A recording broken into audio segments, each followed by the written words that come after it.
பெண்களுக்கு பாதுகாப்பு, அது கன்ஃபார்மாக இருக்கும். கரப்ஷன், லஞ்சம் இருக்காது. ஆனால் அது ஒழிக்கிறது கஷ்டம்னு அவருக்கும் தெரியும். அது லேட் ஆகும். இப்போ சொல்கிற விஷயம் எல்லாமே லேட் ஆகும்.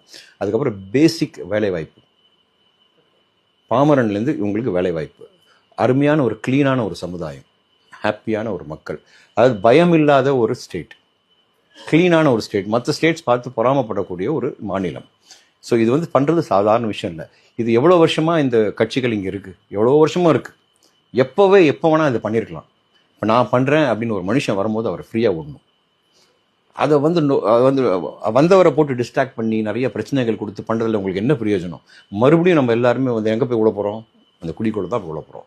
நான் என்ன சொல்கிறேன்னா, அவங்களும் நல்லா இருப்பாங்க, நம்மளும் நல்லா இருப்போம். விட்டு தான் பாருங்களேன்.